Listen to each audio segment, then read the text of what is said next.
Chapter 24. The Footsteps in the Garden. Pepper is dead. Even now at times I seem scarcely able to realize that this is so. It's many weeks since I came back from that strange and terrible journey through space and time. Sometimes in my sleep I dream about it and go through in imagination the whole of that fearsome happening. When I wake, my thoughts dwell upon it. That sun, those suns, were they indeed the great central suns round which the whole universe of the unknown heavens revolves? Who shall say? And the bright globules floating forever in the light of the green sun, and the sea of sleep on which they float, how unbelievable it all is. If it were not for Pepper, I should, even after many extraordinary things I've witnessed, be inclined to imagine that it was but a gigantic dream.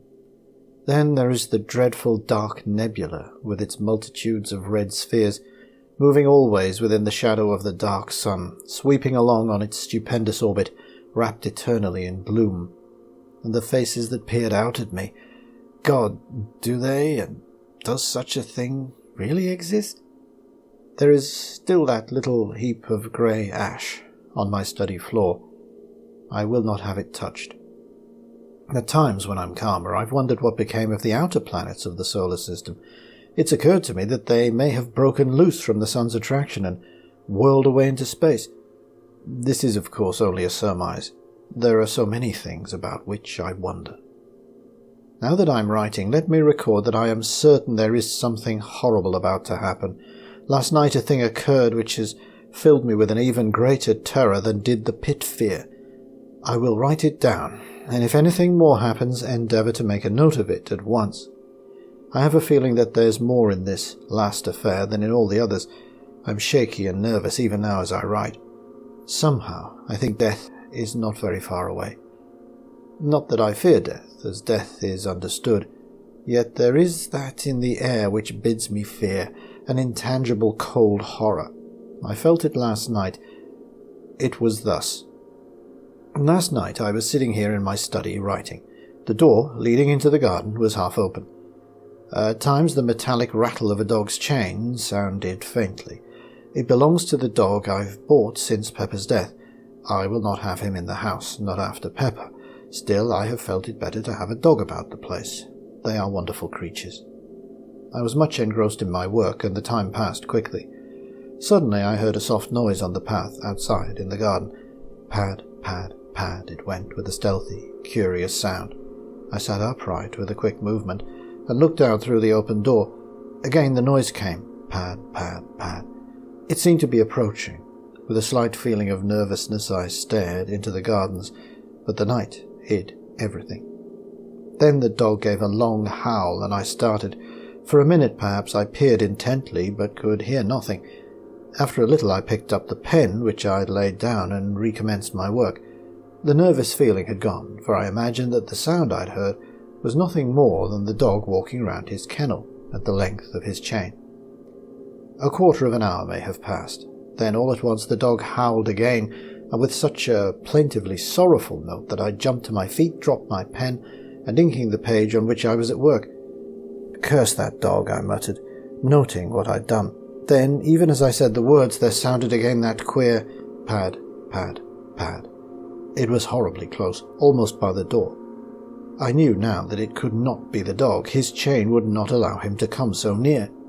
The dog's growl came again, and I noted, subconsciously, the taint of fear in it. Outside, on the windowsill, I could see Tip, my sister's pet cat. As I looked, it sprang to its feet, its tail swelling visibly. For an instant it stood thus, seeming to stare fixedly at something in the direction of the door.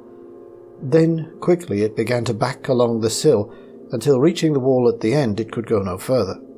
There it stood, rigid as though frozen, in an attitude of extraordinary terror.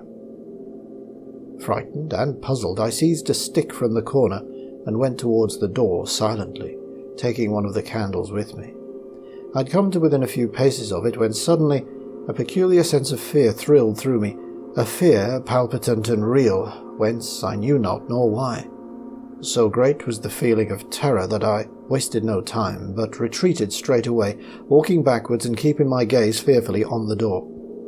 I would have given much to rush at it, fling it to, and shoot the bolts, for I've had it repaired and strengthened so that now it's far stronger than ever it has been.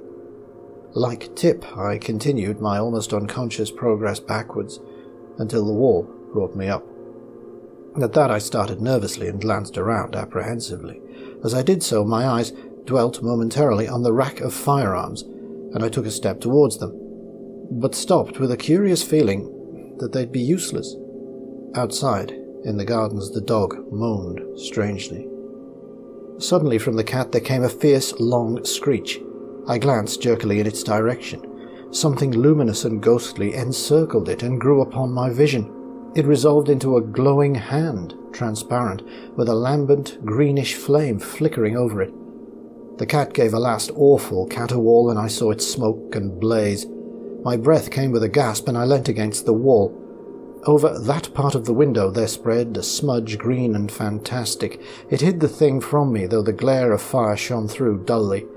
A stench of burning stole into the room. Pad, pad, pad.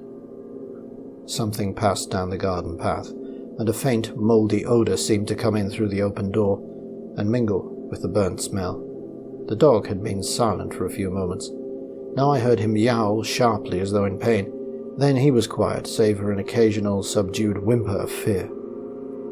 A minute went by.